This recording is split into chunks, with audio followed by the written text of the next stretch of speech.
وہ رشیا میں جو بڑے مجاہد تھے، کیا نام تھا ان کا، جلال الدین حقانی، وہ رشیا کے خلاف لڑے افغانستان میں.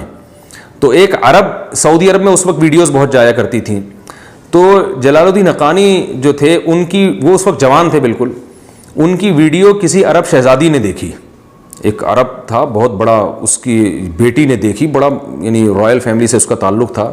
اس کی بیٹی نے باپ سے پوچھا یہ کون جوان کا بچہ ہے جو ایسی بہادری سے مشین گن اٹھا کے میدان میں بھاگتا چلا جا رہا ہے، پہاڑوں پہ چڑھ رہا ہے اور موت کی پرواہ نہیں کر رہا، یہ کون ہے؟ تو اس کے ابا نے بتایا بھائی یہ وہ افغانستان میں ہوتے ہیں، جلال الدین حقانی ان کا نام ہے، بڑے نڈر آدمی ہیں. تو اس شہزادی نے کہا میں شادی کروں گی تو اسی سے کروں گی.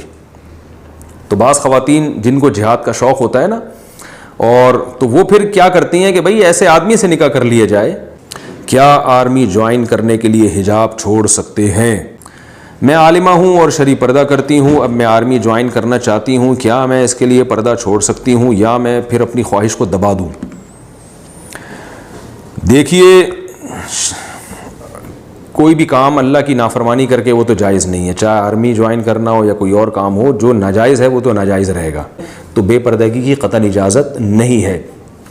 کوئی جو علماء چہرے کے پردے کو ضروری نہیں سمجھتے تو بہت زیادہ گنجائش نکالی جائے تو اتنی گنجائش نکالی جا سکتی ہے کہ چہرہ کھولنے کی گنجائش دی جا سکتی ہے، لیکن وہ بھی اس صورت میں جب خاتون کا آرمی میں جانا یہ ملک کی ضرورت ہو.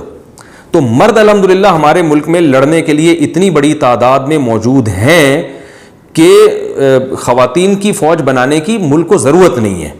اگر ضرورت ہوتی نا تو پھر گنجائش کا بھی فتویٰ دیا جاتا اور گنجائش کے قول پہ بھی عمل کیا جاتا.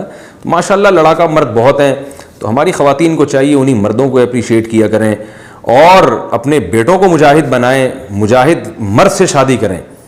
تو آپ کو آرمی میں جانے کا شوق ہے تو میں کہتا ہوں آپ کسی آرمی کے آفیسر سے شادی کر لیں، پھر اپنے شوہر کی پریڈ دیکھا کریں اور اس کی فٹنس دیکھا کریں، ماشاءاللہ کیسا جوان ہے اور کیسا کمانڈو اور کیسا چھلانگیں مار رہا ہے، درختوں پہ چڑھ رہا ہے اور کلابازیاں کھا رہا ہے اور رسیوں پہ چل رہا ہے، اور پھر جنگ کے میدان میں کیسی بہادری کے جوہر دکھا رہا ہے. اپنے میاں سے کہا کریں کہ جب تم لڑو میدان میں تو ذرا اپنی ویڈیو بنا کے لے آیا کرو، تو اس کو دیکھ کے خوش ہوا کرے.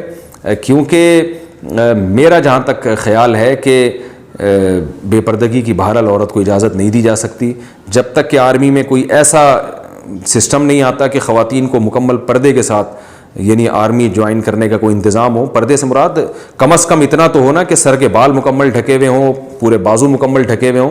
چلیں چہرے کا تو مسئلہ اختلافی ہے، لیکن باقی جسم تو ڈھانپنا وہ تو بہرحال عورت کے لیے ضروری ہے.